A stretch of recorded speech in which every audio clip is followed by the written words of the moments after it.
얘기를 한번 쓱 복습을 한번 해봤고요. 자, 이제 별의 진화와 원소의 생성을 가게 될 텐데, 방금 선생님이 별이 언제 생겼다고 얘기했죠? 별이 약 빅뱅이 있고 나서 한 4억 년 정도 또는 한 7억 년 정도 지나서란 말이야. 그러니까 어떤 원자가 생기고 나서 한참 동안 시간이 흐르는 동안에 우리 별을 만드는 재료들이 이제 꾸역꾸역 만들어지기 시작했다는 얘기가 되겠죠. 자, 책을 보시면은요, 별의 진화와 원소의 생성이라고 돼 있어. 이렇게 만들어진 애들이 별을 만드는 재료들로 우주를 채우고 있었어. 우주를 채우고 있다. 이런 녀석들을 우리 뭐라고 하냐면 성간물질이라고 부릅니다. 무슨 물질? 성간물질이라고 부릅니다. 이 성간물질은 대부분이 수소, 그 다음에 헬륨, 그 다음에 플러스 알파 등등이라고 쌤이 수업 때 한번 얘기를 했었습니다. 그죠? 자, 이런 녀석들이 있었는데 이런 녀석들이 계속 모인단 말이야. 모이다 보면 구름처럼 보이는 경우가 있어요. 구름처럼 보인다. 이렇게 구름처럼 보이는 걸 우리 뭐라고 한다? 성운이라고 부릅니다. 눈에 보이지 않아요. 이거는 눈에 보이지 않는다. 근데 성운이라는 녀석이 되면 눈에 보인다. 그리고 이 성운에서 무슨 일이 일어나느냐? 이런 성간물질들이 밀집해서 구름처럼 보이는데 얘네들이 밀집합니다. 밀집. 여기는 밀집이라고 얘기했지만 이거를 우리는 조금 있는 말로, 있는 표현으로 뭐라고 하느냐? 중력 수축이라고 불러요. 무슨 수축? 중력 수축. 알겠습니까? 자, 중학교 2학년 과정인가 중학교 3학년 과정에 중2 또는 중3 과정에 무슨 내용이 나오냐면 역학적 에너지라는 게 나옵니다. 역학적 에너지, 전환과 보존 그래가지고 그지? 이 역학적 에너지에 무슨 에너지 나와? 위치 에너지, 운동 에너지라는 개념이 등장을 한다. 그지? 기억나지? 응? 중력 수축이라는 과정을 이거랑 비슷하게 생각을 해보면 여기에 어떤 크다란 별이 있어. 사실은 별도 아니지. 아직 별이 만들어지기 전이니까. 그냥 상대적으로 다른 애보다 좀 큰 애가 있다고 쳐봐. 그지? 그런데 이 주변에 작은 물질들이 분포되어 있었어. 이런 녀석들이 얘 쪽으로 끌려간단 말이야. 응? 그러면 마치 우리 여기에서 배웠던 여기를 기준면으로 봤을 때 이 정도 높이에 있던 녀석이 아래로 떨어지면서 이 녀석이 갖고 있던 무슨 에너지가 위치 에너지가 운동 에너지로 바뀌는구나 라고 생각할 수가 있겠지. 그치? 그래서 위치 에너지가 운동 에너지로 바뀌는구나. 그런데 점점 빨라질 거야. 사실은 이렇게 안 들어오고 빙글빙글 돌다가 점점 떨어집니다. 근데 이 결과만 얘기한 거야. 그런데 이 운동 에너지를 가지면서 점점 속력이 빨라졌을 텐데 바닥에 다 내려오면 이 운동 에너지가 뿅 하고 사라져 버린다고. 그지? 에너지가 사라지나? 우리는 에너지 총량 보존이라는 거 알잖아. 에너지 보존 법칙, 에너지 보존의 원리. 그럼 분명히 다른 형태의 에너지로 바뀌었을 거지 사라지지는 않았을 거야. 그 다른 형태가 뭐냐? 열 에너지입니다. 무슨 에너지? 열 에너지. 열 에너지로 변해서 이 안에 계속 축적됩니다. 축적.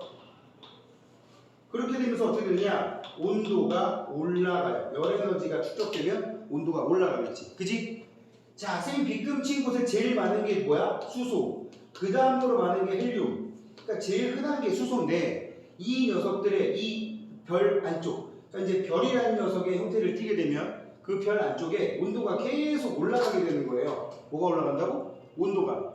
그러면 이제 무슨 일이 생기느냐? 수소의 온도가 올라갑니다. 그러다가 어떻게 되면 한 1000켈빈 정도 온도에 도달하게 되면 이제 빛을 내기 시작을 합니다. 이거는 열 에너지가 전환돼서 만들어진 그냥 빛이야. 별로 할 수 있는 건 없고 그냥 빛이 좀 난다. 보일 정도가 된다. 뭐 그 정도 생각하시면 됩니다. 그런데 빛을 내기 시작했지만 얘가 뭐 에너지를 생산하거나 그런 건 아니라서 이 와중에도 계속 뭐 한다?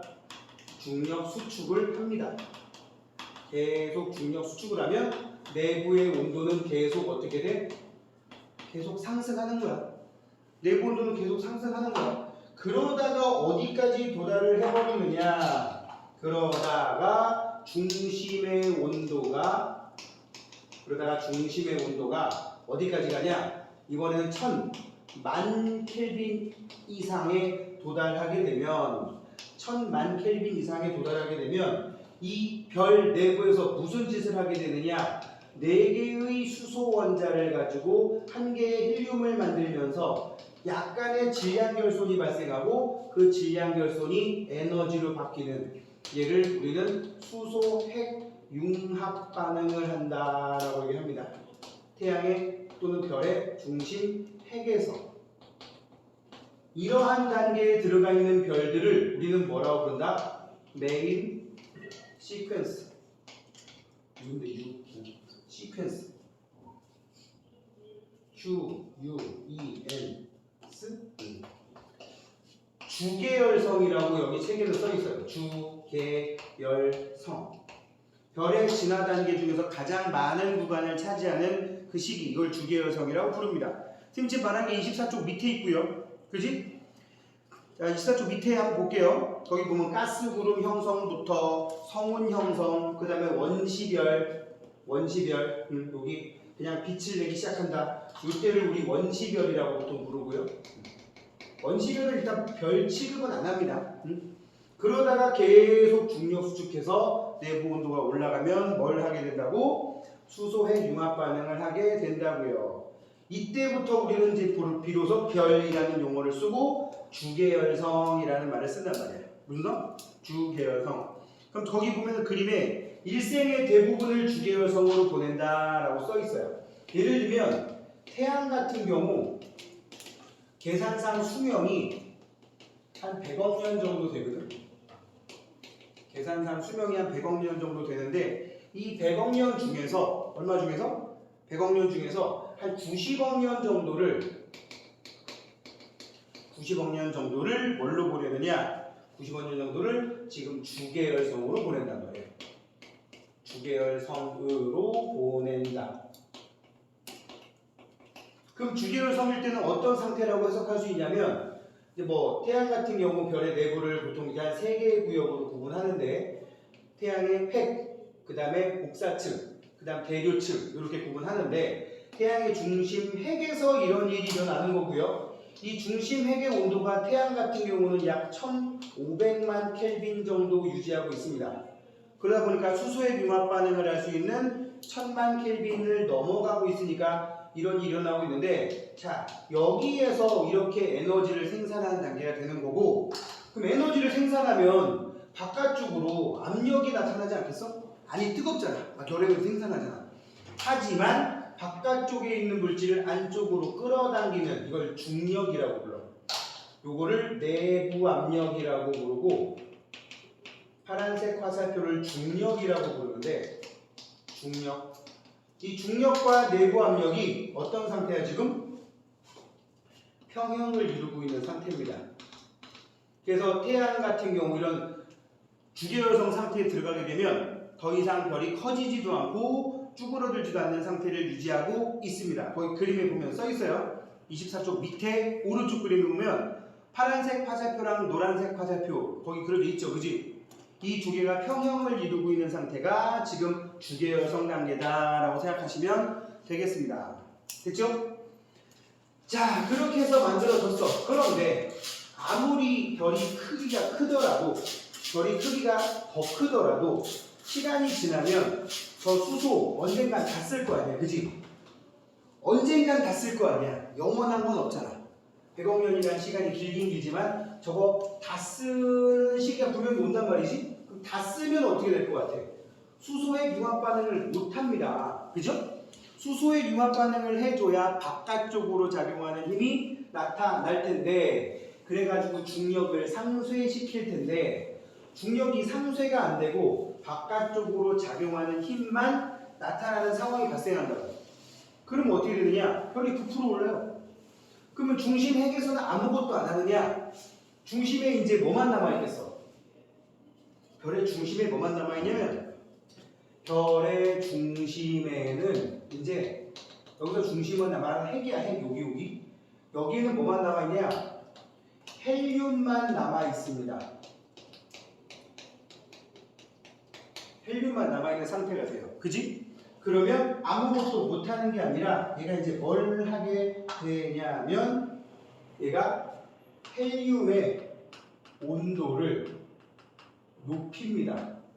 왜냐면 다음 단계의 핵융합을 할 수 있지 않을까? 그래서 그 다음 단계로 넘어가는 반응을 하기 위해서 헬륨의 온도를 높입니다. 이 과정에 또 무슨 일이 일어나느냐? 중력 수축. 이 헬륨이 수축을 해. 헬륨이 수축을 합니다. 수축. 그러니까 더 이상 수소의 융합 반응을 못해서 만들어진 헬륨이 수축을 해요. 수축하게 되면 아까도 말했지만 이걸 중력 수축이라고 하고 역학적 에너지 전환 관계에 의해서 무슨 일이 발생하느냐? 결국에는 열 에너지로 전환이 된다고. 그지? 이 열 에너지가 그 안에 계속 또 축적되는 거야. 아까 태양 같은 경우 한 1500만 켈빈 정도 된다 그랬는데 1500만에서 더 올라가. 1700만, 1800만, 1900만, 막 2000만 뿐만 아니라 계속 올라가. 3000만. 그러다가 언젠가는 이 헬륨이 화학 반응을 할 수 있는 그런 온도에 도달할 수가 있단 말이야. 그 온도가 몇 도냐? 1억 켈빈 정도 됩니다. 1억 켈빈에 도달하게 되면 무슨 일이 생기느냐? 안에 있는 헬륨을 가지고 탄소를 만드는 반응이 일어나요. 이거를 또 헬륨 핵융합 반응이라고 부릅니다. 무슨 반응? 헬륨 핵융합 반응이라고 불러요. 자, 그리고 이제 보면 이제 과정이 다 드러났어. 그럼 또 이것도 하고 나면 언젠가는 헬륨 다 써서 탄소만 남을 거 아니야. 그지? 그러면 또 뭐 할 것 같아? 또 중심부는 수축을 합니다. 또 중심부는 수축을 하게 되겠고요. 중심부는 수축을 하게 되고 또 온도가 올라가요. 헬륨이 1억 켈빈에서 헬륨의 융합 반응했으면 아마도 헬륨보다 무거운 원소들은 어떻게 되겠어? 더 높은 온도에서 핵융합을 하겠지? 막 2억도, 3억도, 4억도 막 가버리면 나중에 막 7억도, 8억도까지 가버리면 또 탄소가 뭐 마그네슘이라든지 또는 규소라든지 이런 식으로 더 무거운 원소로 핵융합 반응이 계속 일어나요. 그런데 태양은 여기까지밖에 못하는데 이 이상 반응을 하는 별들도 있어. 어떤 별이냐? 태양보다 일단 스케일이 큰 애들. 그러니까 뭐 태양은 참고로 여기까지 갈 레벨은 아니니까 자, 이 얘기를 이제 25쪽을 통해서 한번 보도록 할게요. 별의 진화와 생성해 보시면 원소의 생성해 보시면 지금 보니까 굉장히 익숙한 원소 나왔죠? 탄소. 그 다음에 여기 지금 마그네슘이라고 선생님이 원소 기호도 썼고요. 그 다음에 여기다가는 규소라는 것도 썼어. 규소. SI입니다. 여러분들 나중에 주기율표 좀 외우긴 해야 됩니다. 한 다다음 주 정도? 주기율표 다 외울 건 아니고 내가 너희들한테 뭐 지수 원자번호 1번이 뭐야? 수소요. 원자번호 9번이 뭐야? 플루린이요. 이 정도는 해줘야 돼. 11번이 뭐지? 아, 다 틀리잖아요. 근데 그걸 모르겠어요. 근데 뜬금없이 내가 갑자기 야, 원자번호 26번 뭐야? 그럼 그런 표정 지어야 돼. 뭐 하자는 얘기야 지금. 내가 그걸 어떻게 알아? 이런 반응을 해야 돼. 응? 걷다 대고 만약에 내가 정관한테 갑자기 야, 원자번호 26번이 뭐야? 아, 철이잖아요. 그럼 내가 소름이 돋는 거야. 저 미친 거 아니야? 미친 건 아니지. 그래서 내가 또 테스트로 주소 원자번호 74번이 뭐야? W 텅스텐이잖아요. 그럼 막 소름이 막 올라오겠지. 그지? 응? 미친 거야. 나중에 시호야 원자번호 92번이 뭐야? 우라늄이잖아요. 이러면 정말 무서울 것 같아. 살짝만큼의 바램을 지금 한번 표현을 해본 겁니다. 유튜브에 보니까 뭐가 나와? 주기율표 다 외우는 카이스트 학생이 나오더라고. 외우려고 작정하면 외우겠지. 그치? 근데 우리가 외우려고 안 한 거지 못 외우는 거 아니잖아. 그치? 자, 그렇게 믿고 한번 가봅시다. 아무튼 이런 원소들이 다 수소, 헬륨을 제외한 나머지 원소들은 다 어디서 온 거야? 다 별에서 만들어진 거야.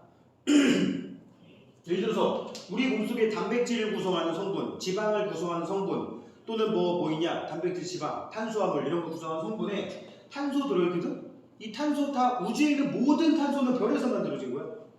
그 니네들 지금 뭐야? 별에서 만들어진 걸 재료로 니네가 만들어진 거야. 그러니까 자부심을 가지란 말이야. 응? 알겠어? 무슨 말이지? 꼭 천송이만 별에서 온 게 아니란 말이야. 무슨 말인지 모르지. 옛날에 했던 드라마 중에 별에서 온 그대라고 있었대요. 내가 그쯤부터 드라마를 안 봐가지고 제목만 알아요.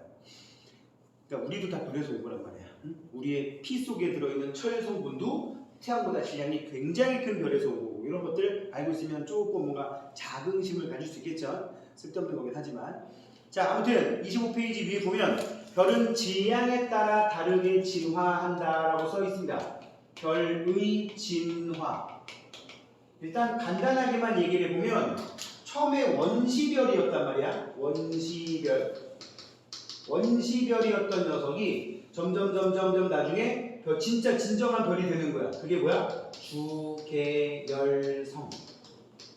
이 단계로 가장 오랫동안 시간을 보낸다 그랬고요. 나중에는 어떻게 되느냐? 이게 이제 적색거성 또는 적색초거성이라는 녀석으로 진화를 했다가 나중에는 이제 질량에 따라 질량이 태양급이면 적색거성, 질량이 태양보다 한 보통 2배, 적게는 2배, 많게는 막 8배, 20배 이상 크면 초거성이라는 것으로 훨씬 더 큰 별이라는 뜻이야. 진화를 하고 나중에 뭐 행성상 성운이라는 단계를 거치면서 터지든가 아니면 엄청나게 큰 거성은 초신성 폭발을 통해서 터진 다음에 백색 외성 또는 중성자별,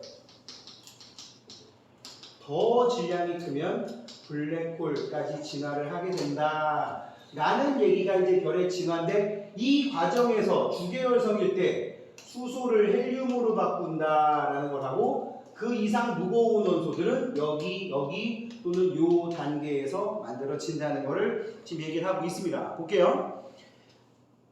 거기 보면은 별의 진화. 질량이 클수록 중심부의 온도가 높아져서 더 무거운 원소를 만드는 핵융합 반응이 일어난다라고 되어 있고요. 25페이지 위에 보면 질량이 태양과 비슷한 별이 나왔고, 그지? 그 밑에는 질량이 태양의 10배 이상이라고 나왔어요. 이것도 핵의 질량 위주로 얘기를 하느냐 전체 질량으로 얘기를 하느냐에 따라서 조금 수치가 다르긴 한데, 우리는 그냥 태양보다 질량이 월등히 큰 별, 태양 정도에 해당하는 별, 이 정도로 좀 구분해서 언급을 한번 해보자고요.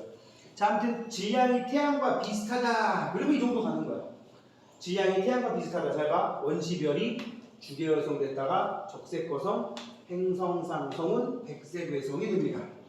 반면에 질량이 태양보다 훨씬 큰 애들은 원시별, 주계열성, 그 다음에 초거성, 초신성, 중성자별과 블랙홀 이런 식으로 조금 다른 진화를 겪게 된다고요. 자, 적색거성일 때 봐봐. 뭐라고 돼 있어요? 주계열성 중심부에서 수소가 고갈되어 핵융합 반응이 멈추면 다 썼으니까, 그지? 중심부가 수축하면서 열이 발생해서 중심부 바깥의 수소층이 가열된다. 그러니까 핵이 뜨거워지는 거야. 아까 1억도까지 간다 그랬죠? 핵이 뜨거워져서 1억도까지 달게 되면 핵 바깥쪽도 뜨거워질 거 아니야. 핵 바깥쪽. 아까 잠깐 그렸던 그림, 이렇게 태양에다가 상황을 만들면 이 속에 이제 헬륨만 남아가지고 얘가 뭐 한다고요? 중력 수축. 수축하게 되면 얘 온도가 계속 어떻게 된다고? 올라간다고. 1500만이었던 게 온도가 올라가고 2000만, 3000만, 4000만 올라가면, 자, 이 바깥쪽에, 핵 바깥쪽에는 여전히 별 만들 때 쓰던 원료들이 들어가 있어. 거의 수소와 헬륨이라고 그랬죠? 그러면 여기도 수소와 헬륨이 있을 텐데 얘네들은 핵융합을 못 했었단 말이야. 이유가 뭐야? 온도가 별로 높지 않으니까, 그지? 얘가 1000만 켈빈이 넘어가지만 밖에는 뭐 얘기하면 뭐 700만, 800만 밖에 안 돼서. 그런데 얘가 수축을 하는 과정에서 열 에너지가 또 집중되면서 온도가 올라가 2000만, 3000만, 4000만으로 가면 요 바깥쪽에 있던 수소 입장에서 볼 때 안쪽에가 점점 뜨거워지니까 얘도 덩달아 700만도밖에 안 돼가지고 아무것도 못했었는데 800만, 900만, 1000만까지 가는 거야. 그러다가 1000만도를 넘어가면 무슨 짓을 하느냐? 여기 있는 핵 바깥쪽에 있는 이 녀석들이 아까 중심에서 하던 짓을 하게 돼. 이거를 뭐라고 하느냐? 수소, 연소, 껍질 또는 껍질 각자 써가지고 수소, 연소, 각이라는 말 쓰기도 합니다. 거기 보면 두 번째 그림에 동그라미 3개 중에 두 번째 그림에 헬륨 핵 바깥쪽에서 수소 핵융합이라고 써있죠. 진한 보라색으로. 여기를 수소, 연소, 껍질이라는 말도 씁니다. 자, 아무튼 그런 과정에서 계속 중심부의 온도는 올라가고 바깥쪽에 점점 팽창하면서 크기가 커지고 바깥쪽에 팽창하니까 크기가 커지고 자, 반지름 어떻게 되고 반지름 증가. 중심 온도는 어떻게 된다? 중심 온도? 중심 온도도 증가. 그쵸? 중심 온도도 증가하게 되면서 무슨 일이 생긴다? 중심 온도 증가하면서 헬륨이 탄소로 바뀌는 헬륨 핵 융합 반응을 하게 된다고요. 그럴 때를 우리는 뭐라고 부른다? 적색 거성 단계. 적색 거성. 글자가 왜 이래? 적색 거성 단계라고 얘기를 합니다. 알겠죠? 그러니까 적색 거성이 이제 하는 짓거리는 뭐냐? 헬륨을 탄소로 바꾸는 짓을 하게 되는 거예요. 자, 그래 놓고는 이제 언젠가는 또 헬륨도 다 고갈된다 그랬죠? 아까 했던 얘기입니다. 별 중심부에 헬륨이 고갈되어 헬륨 핵 융합 반응이 멈추면 바깥층은 팽창하여 바깥층은 팽창하는 과정에서 아주 격렬하진 않지만 부풀어 올라다가 터져버립니다. 터져서 팽창해서 행성상 성운이라는 흐지부지 그렇게 되는 경향이 있고요. 중심부 남은 애들은 탄소 덩어리를 수축해서 단단한 하얀색 탄소 덩어리로 된 밀도가 큰 작은 별이 됩니다. 참고로 태양 같은 녀석이 백색 외성으로 바뀌어버리면 사이즈가 얼마나 되느냐? 태양이 지구보다 지름이 약 한 몇 배? 10배? 아니 100배? 100배 정도 크거든? 지구가 반지름이 약 6,400인데 태양이 한 반지름 70만 km 정도 되니까 대충 감이 와? 지구 반지름이 6,400 반지름이? 응? 근데 태양은 약 70만이란 말이야. 그러면 딱 봐도 100배가 넘지? 그럼 부피 대충 나오죠? 구의 부피 어떻게 구해? 3분의 4 파이 r 세제곱이잖아. 그럼 만약에 반지름이 100배라고만 치면 부피는 100만 배? 그지? 그럼 질량도 크겠지. 아무리 수소나 헬륨으로 되어 있다고 쳐도. 그런데 이게 백색 외성이 되면 어떻게 되느냐? 태양일 때의 질량에 비해서 질량이 한 70% 남습니다. 몇 퍼센트? 70%. 근데 크기는 얼마나지느냐? 반지름 70만 킬로미터였던 애가 한반도만해진다. 우리나라만해진다고. 우리나라만한데 질량은 태양일 때 질량의 70%를 유지하고 있어. 부피분의 질량. 이게 뭐야? 밀도. 밀도 어떻게 되겠어? 엄청나게 증가하는 거지. 그지? 그래서 백색 외성은 밀도가 엄청 큰 천체다라는 걸 알 수가 있어요. 물론 이 밑에 있는 중성자비나 블랙홀에 비하면 또 게임도 안 됩니다. 응? 이건 그보다 더 합니다. 상상을 초월할 정도로. 자, 이제 그래서 거기 밑에 백색 외성이 된다. 자, 우리 여기서 영어 공부하면 볼까? 백색, 화이트, 외성. 백색 외성이 영어로 뭔지 알아? 화이트.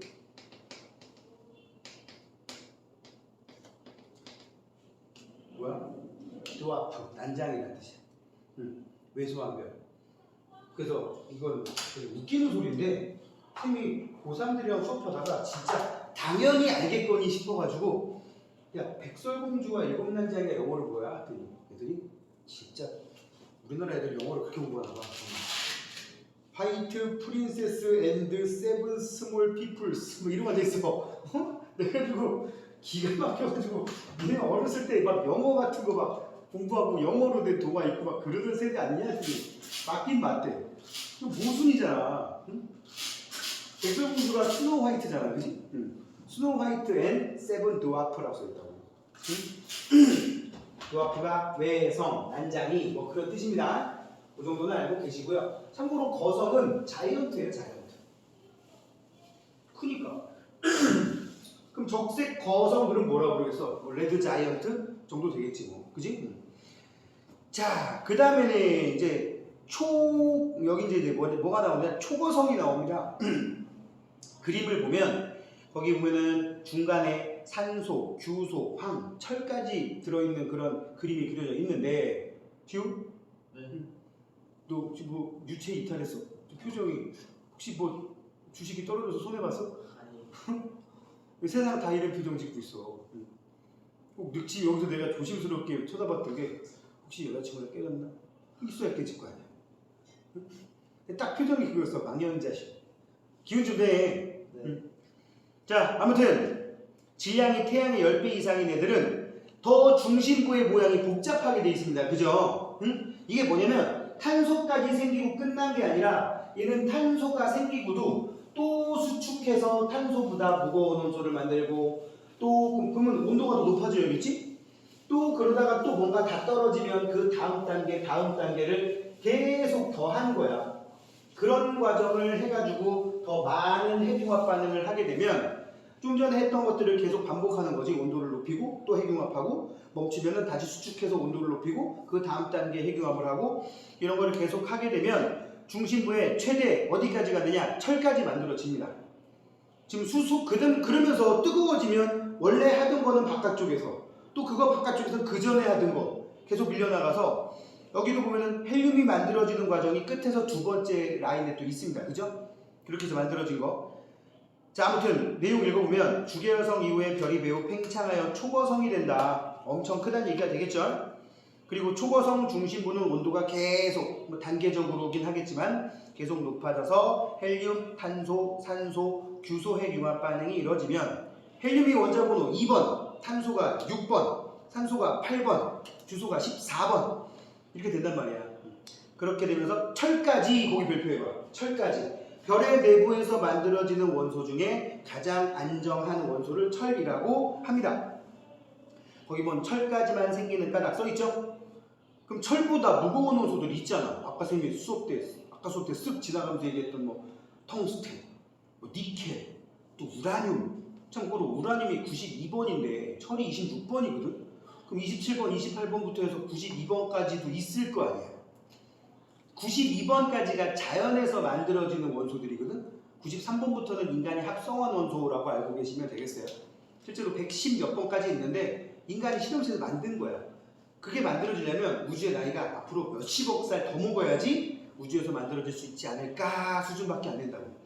자, 아무튼 이렇게 철보다 무거운 원소들은 그럼 어떻게 만들어진 거냐? 초거성이 나중에 철까지 만들어지면 중심 핵의 온도가 한 30억 켈빈 조금 안 돼. 20억, 30억. 그럼 철이 됐어. 응? 그럼 더 이상 할 게 없으면 뭐 한다고? 중력 수축.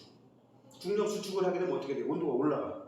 30억도였던 애가 35억도, 36억도, 37억도, 40억도 이상 넘어가면 거의 별이 견디질 못하고 엄청난 폭발을 하게 됩니다. 그걸 초신성이라고 불러요.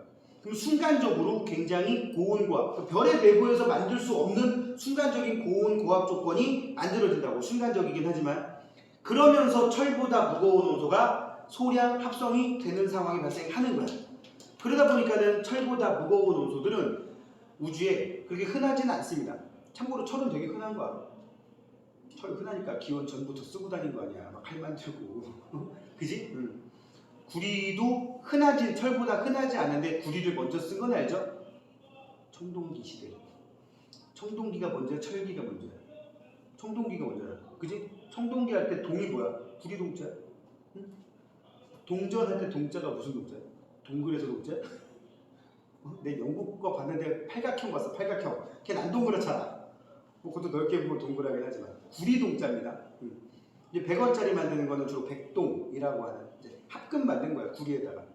구리만 쓰면 좀 무르기 때문에. 구리가 철보다 분명히 매장량이 적은데도 먼저 썼지. 이유는 뭐냐면 재련하기 쉬워서 그래. 자연계에서 다른 놈하고 화학 반응을 잘 안 하고 있어가지고 채취하기가 쉬워.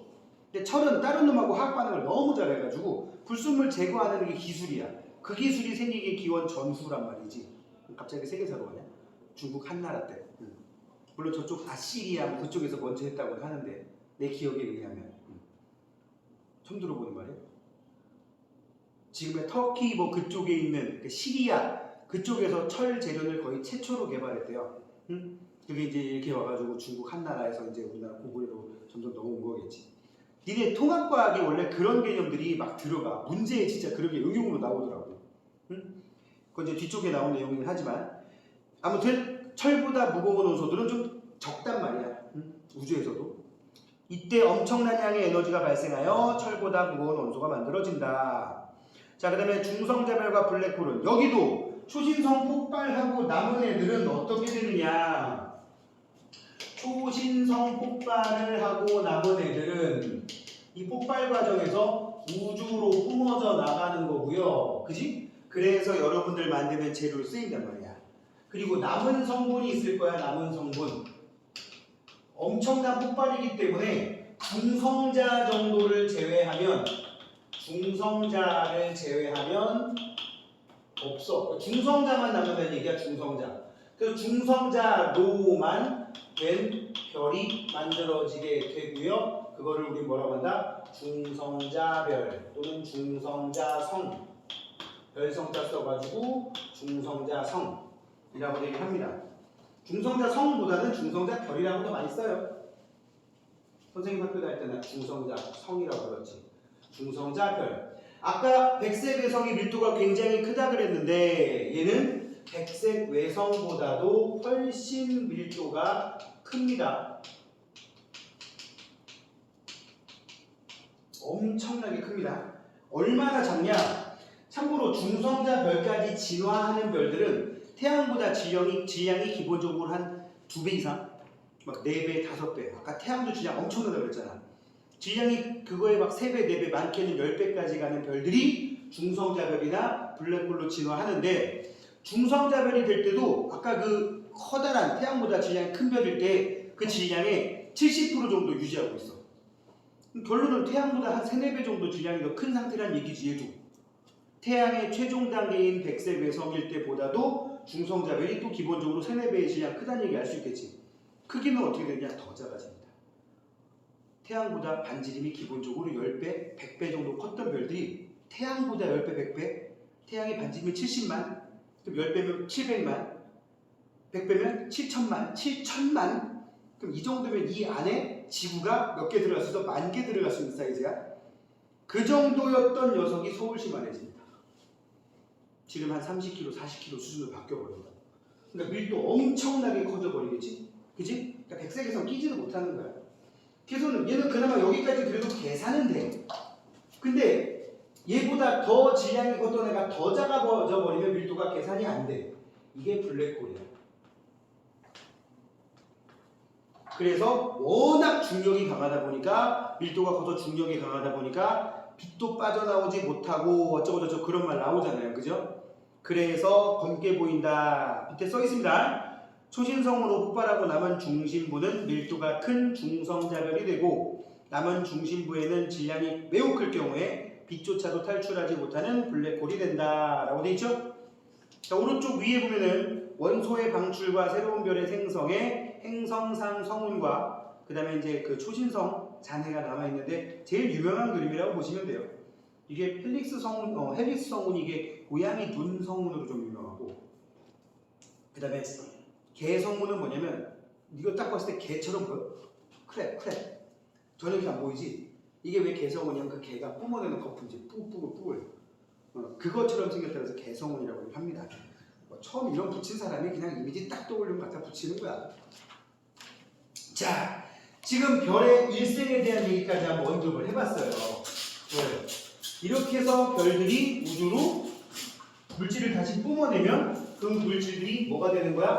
새로운 별을 만드는 재료가 되는 거고 그 재료를 통해서 또 별이 만들어지는 거고 그 별 주변에 행성이 존재할 수도 있는 거고 그 행성에 생명이 탄생할 수도 있는 거고 그렇게 탄생한 생명이 진화해서 지금 여기까지 왔다라고 하는 얘기야. 그러면서 이제 뭐냐? 점점 영역을 좁힙니다.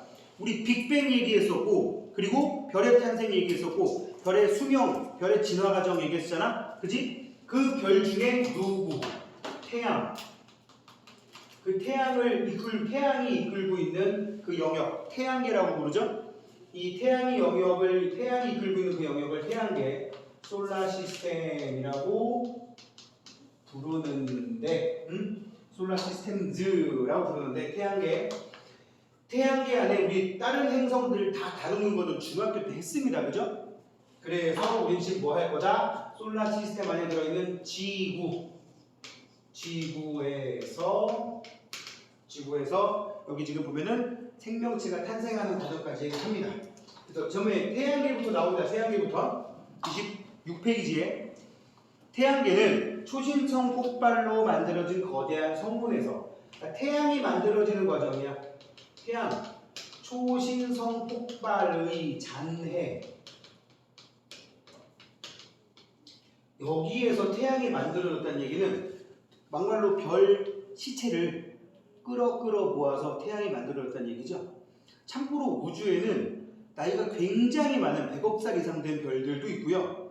태양처럼 대략적으로 한 50억 살 정도 된 별들도 있고요. 생긴 지 1억 년, 2억 년 수준밖에 안 되는, 심지어 1억 년도 안 되는 젊은 별들도 있어요.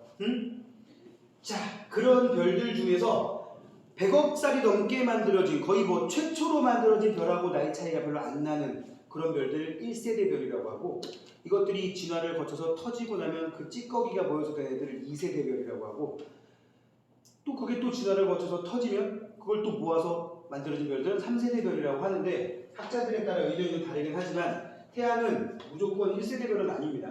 2세대 또는 3세대에 해당하는 별이라서 다른 별이 초신성 폭발로 터져버린 그 잔해가 모여서 태양을 만들게 됐고요. 그러다 보니까 태양은 정말 수소하고 헬륨만으로 되지는 않았어. 수소와 헬륨만으로 된 거는 아니다. 그러다 보니까 무슨 일이 생겼냐? 중심에도 약간의 탄소, 그 다음에 태양의 대기에도 약간의 칼슘, 철, 이런 성분이 들어 있습니다. 주로 대기에는 이온의 형태로 존재하죠. 이런 식으로 대기에는 이온의 형태로. 그럼 봐봐, 태양의 중심 핵에 아주 소량이지만 탄소가 들었긴 들었어. 저거 태양이 스스로 만든 거야? 아니야. 태양 만들어질 때 어떻게 얻어서 주워 먹은 거야. 초신성이 폭발했을 때 우주를 뿜어낸 것 중에 극소량을 어떻게 얻어먹은 거라고. 태양의 대기에 있는 칼슘 이온이나 철 이온 같은 애들도 다 이런 다른 별에서 주워 먹은 거란 말이야. 알겠습니까? 자, 그렇게 보면 되겠고요. 자, 보세요. 이제 우리 얘기한 내용들이 계속 나와. 그림이 5칸이 나와 있는데 4칸까지, 아니 3칸까지는 우리가 이미 한 거예요. 보세요. 우리 은하의 나선팔에 있던 성운 주변에서 초신성 폭발이 일어나 태양계 성운이 형성되었다. 그러니까 태양을 만드는 재료들이 이제 그 주변에 만들어진 거야. 안정한 상태였던 성운 내부의 물질들이 흔들려서, 초신성 폭발로 흔들려서 밀도가 불균일이 되었단 말이지. 그러니까 이쪽에 좀 많이 몰리고 이쪽에 희박해지고 하다 보니까 희박한 쪽에서 밀도가 좀 높은 쪽으로 물질이 밀려갔다는 얘기지.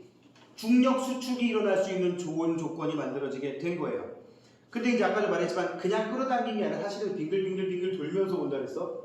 이렇게 돌다 보니까 이 회전력이 실제로 이 성운 자체를 돌리는 힘이 돼버려서 서서히 회전하기 시작하였다. 세 번째 그림, 성운이 수축하면서 중심부에는 온도가 높아지고, 아까도 얘기했죠? 중력 수축 얘기하면 무조건 온도 높아진다고. 그리고 밀도가 커져서 원시태양이 형성되었다. 원시태양은 원시별이야. 아직 수소에 융합반응 못하는, 이제 막 빛을 조금 내기 시작하는, 계속 수축이 빨라지면서 납작한 원반 모양의 원시 원반이 만들어졌고, 이제 4번째 그림, 원시태양의 중심부는 중력 수축으로 온도가 높아졌다. 그러다가 이제 1000만 켈빈 이상 돼버리면 이제 뭐 할 수 있는 거야? 수소의 융합반을 할 수 있는 게 되는 거고, 아까 그 원반에 여러 개의 고리가 만들어졌는데 그 고리에서 뭐가 만들어졌다? 미행성체가 만들어졌다라는 얘기예요. 여러 개의 큰 고리가 생겼고 각 고리에는 가스와 먼지가 뭉쳐서 수많은 미행성체를 만들었다. 이 미행성이 한 20개 정도 있었다고 하는데, 이것들이 이제 궤도상에서 서로 충돌하고 깨지고 이런 하는 과정에서 나중에는 8개의 행성으로 고착화됐다라는 게 태양계 형성의 정설이라는 거지. 자, 그리고 원시태양은 중심부에서 이제 수소의 융합 반응이 일어나면서 태양이 되었다. 비로소 주계열성이 됐다는 얘기고요. 미행성체가 서로 충돌하여 원시 행성이 되었고, 방금 쌤 얘기했죠? 성장하여서 말 그대로 제대로 된 행성, 플래닛이 되었다. 그리고 남은 가스와 먼지는 태양풍에 의해서 태양계 바깥으로 보내지면서 태양계 바깥쪽에까지 날아갔는데 거기는 태양의 열 에너지, 빛 에너지가 좀 미약하게 오기 때문에 거기 뭉쳐 있어요. 그런 애들이 바로 오른쪽에 플러스 강이 2번에 있는 카이퍼 벨트와 오르트 구름이라고 불리는 녀석들이에요. 태양계 바깥쪽에는 태양계 작은 천체들이 분포하는 카이퍼 벨트, 흔히 말하는 명왕성 궤도가 있는 그쪽이고요. 그 바깥쪽에는 이제 그 태양풍에 의해 밀려 나온 애들이 밀집되어 있는 구름처럼 몰려있다 해서 오르트 구름이라고 부릅니다. 다 사람 이름이에요. 카이퍼, 오르트 이런 거 발견한 사람, 네이밍을 한 사람 이름 갖다 붙인 거니까. 이렇게 해서 태양계가 생겼다라는 얘기를 그냥 훅 지나갔어. 그지? 그럼 그렇게 태양계가 생겼고, 그래서 태양은 이제 주계열 성당에 진입을 해서 수소핵 융합 반응을 하고 있고요. 수소핵 융합 반응으로 만들어지는 에너지 E는 MC 제곱이라고 얘기했습니다. 이 에너지는 어디서 나온다? 4개의 수소가 1개의 헬륨이 되면서 질량결손이 에너지, 이 에너지가 질량결손으로 만들어지는 거라서 델타 M을 쓰기도 한다고. 쓰기도 한 게 아니라 쓴다고 이렇게. 알았지? 이걸 아인슈타인의 질량 에너지 등가 원리라고도 합니다. 자, 뭐 이거 우리가 계산할 건 아니고요. 질량이 에너지로 바뀌어. 그러니까 시간이 지나면 이런 말하면 좀 웃기지만 선생님이 중학생 때보다 지금 니네가 중학생이 지금 이 시점이 태양 질량이 늘었겠어 줄었겠어? 나랑 니네랑 차이 많이 나잖아. 별로 안 나. 얼마나 차이 날까? 대충 많이 나네. 자, 여기까지 녹음했어. 자, 하여튼 그 한 30년 넘는 시간 동안 너무 많이 줄였나? 자, 한 30년 넘는 기간 동안 태양의 에너지를 뿜어냈을 테니까 그만큼 질량은 줄어있겠지. 그러니까 나 중학교 때보다 지금이 줄어있단 말이야. 더 앞으로 100년, 200년 지나면 조금씩 계속 줄 거야. 그래도 앞으로 태양은 50억 년 정도를 더 뿜어낼 수 있다고 합니다. 50억 년 지나면 막 별이 됐을 때 50억 년 전보다 그러니까 총 합쳐면 100억 년 후겠지? 별이 됐을 때 100억 년? 질량이 한 30%밖에 안 준다고요. 엄청나게 에너지를 많이 갖고 있다는 얘기인데 그럼에도 불구하고 태양은 우주에 있는 별 중에 중하위권 수준의 애라는 거. 자, 아무튼 이렇게 됐고 이 태양 주변에 이제 뭐가 만들어진 거야? 태양 주변에 행성이 만들어진 거예요. 그 행성들은 중학교 과정에서 배웠죠? 수, 금, 지, 화라고 하는 지구형 행성과 목토, 천해라고 하는 목성형 행성. 왜 지구형 행성에서 지구라는 말 쓰고 목성형 행성에 목이라는 말 쓰느냐? 왜 토성형 행성이나 화성형 행성이라고 안 하느냐? 얘가 제일 커, 넷 중에. 수금지화 중에 지구가 제일 커요. 이 의외로 화성이 제일 크지 않아요? 라고 하는 애들이 나오더라고. 희한하던데? 화성이 얼마나일까요? 이거 뭐 중요한 건 아니야. 상식적인 면에서. 화성이 지구의 반보다 조금 더 큽니다. 한 60%? 50에서 60%? 그러니까 달보다 조금 더 커요. 수성은 그보다 조금 더 작고, 금성이 지구 크기의 한 70%, 80% 정도? 그러니까 아무튼 지구가 제일 크단 말이죠. 목성형 중에 누가 제일 커? 목성이 제일 커요. 자, 밑에 지금 26페이지에 나와 있어서 얘기하는 건데, 이 앞에 있는 수금지화는 어떤 특징이 있느냐? 주로 중심에 금속성 핵이 있고요. 암석으로 된 멘틀 또는 지갑으로 되어 있습니다. 반면에 목토 천해는 얼음이나 액체 메테인으로 된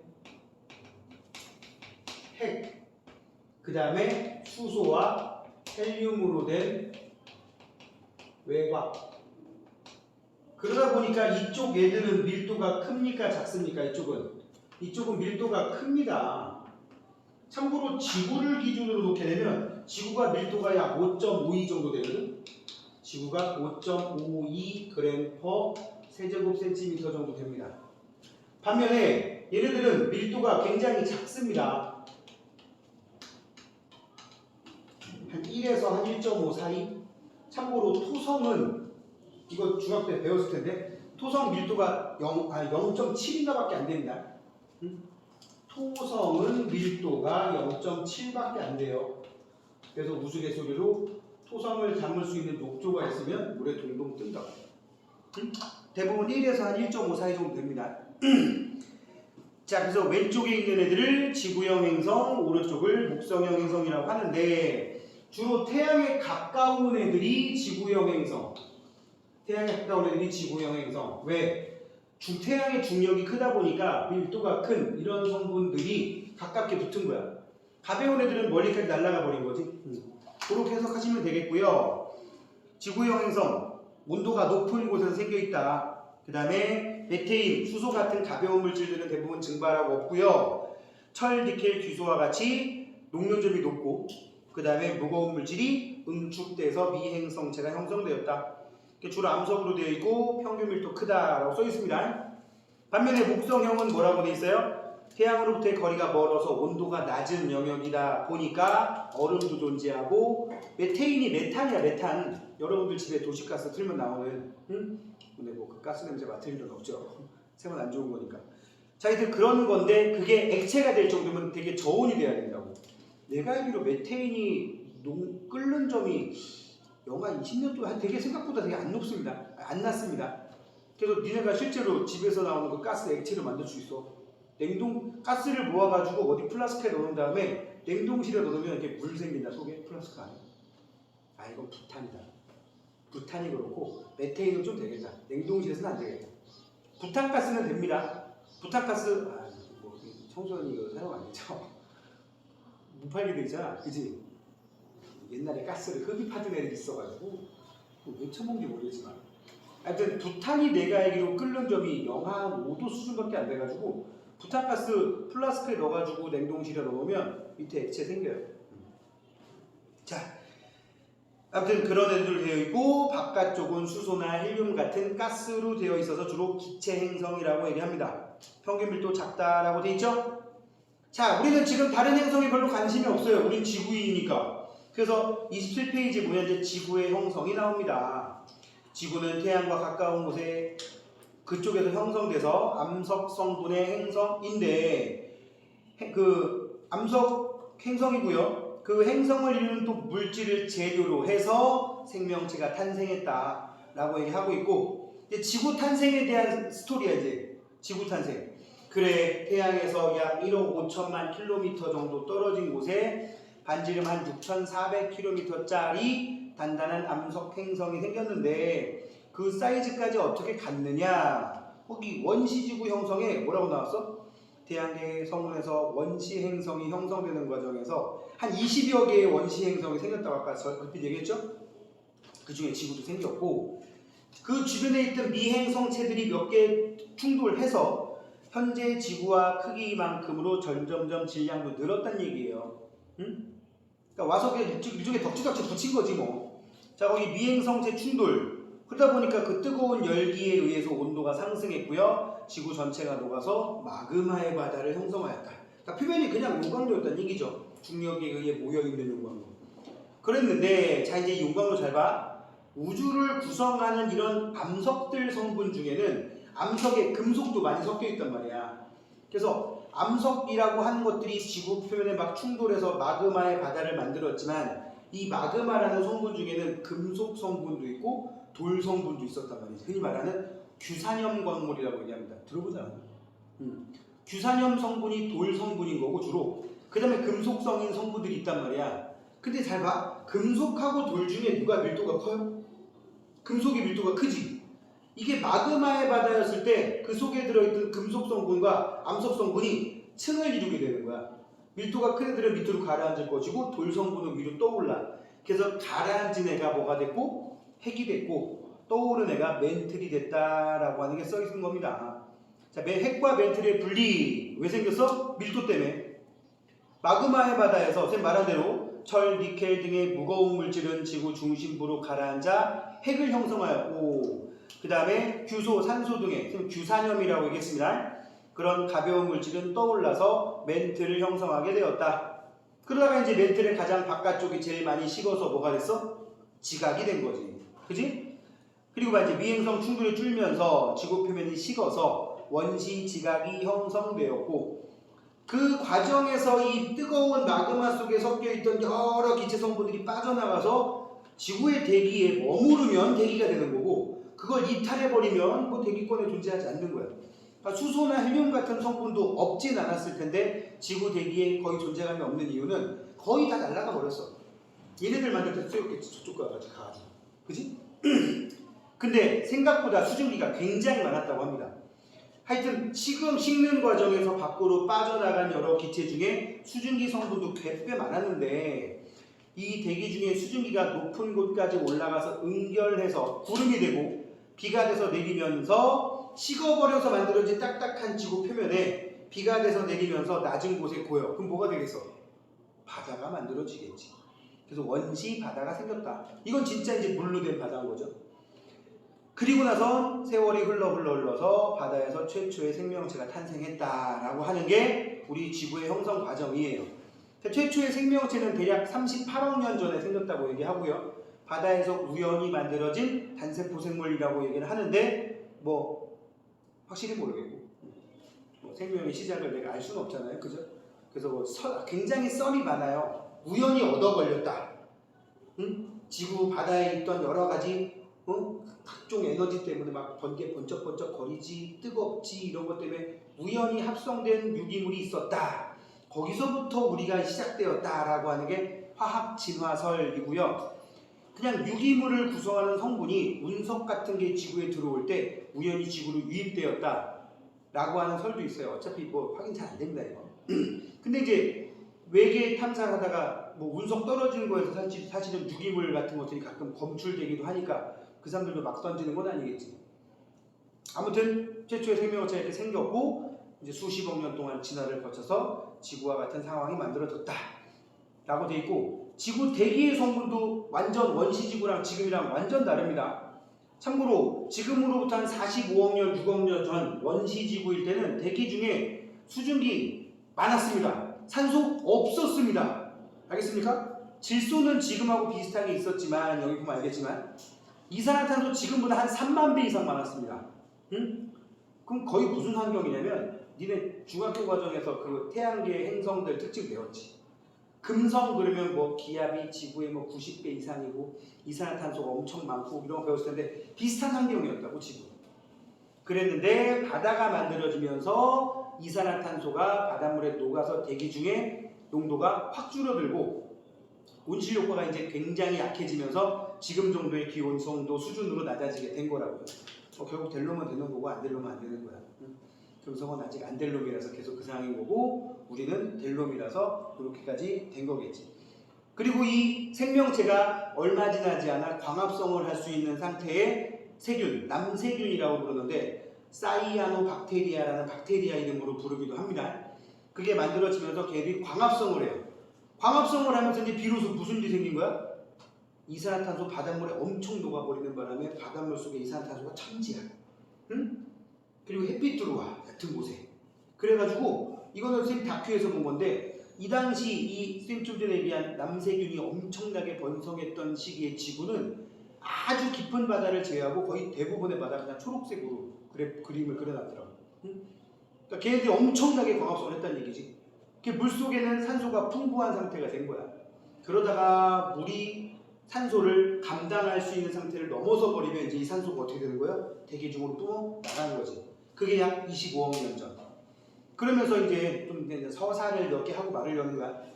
25억 년 전쯤에 비로소 바닷물 바깥으로 산소가 뿜어져 나가고요. 산소가 O2잖아. 책 제목 O2. 그지? O2잖아. 생각도 안 하고 좋지. O2잖아. 이게 태양에서 날아오는, 우주에서 날아오는 각종 강한 에너지들에 의해서 뜯어집니다. O2가 뜯어지면 O하고 O가 되겠지. 근데 그 옆에 있던 O2가 야, 쟤 혼자 돌아다닌다. 너는 잠깐 일로 와봐. 나랑 같이 붙어. 그럼 O3가 되는 거야. 이게 뭐야? 오존. 이게 대기 중에 농도가 차츰 늘기 시작하다가 지금으로부터 약 4억 년 전쯤에 대기 중 성층권에 약 지상에서 치면 한 20km에서 30km 사이에 상당량 농도가 진하게 밀집되면서 오존층을 형성하게 돼요. 오존층을 형성하니까 태양에서 날아오던 자외선이 차단된 거야. 그러면 이제 물 밖에도 생물이 살 수 있는 환경이 된 거지. 그래서 실제로 약 4억 1천만 년 전 고생대 중반쯤에, 고생대 중생대 이런 말 들어본 적 있지. 그래서 고생대 중반쯤에 자외선이 차단되면서 생물이 육지로, 동물이건 식물이건, 그러니까 땅 위에 식물이나 동물이 등장한 거는 지구 역사상에 얼마 안 됐어. 4, 5년밖에 안 됐어. 지구 나이가 47살인데. 그런 서사가 쭉 이어지게 되는 거라고, 스토리가. 알겠습니까?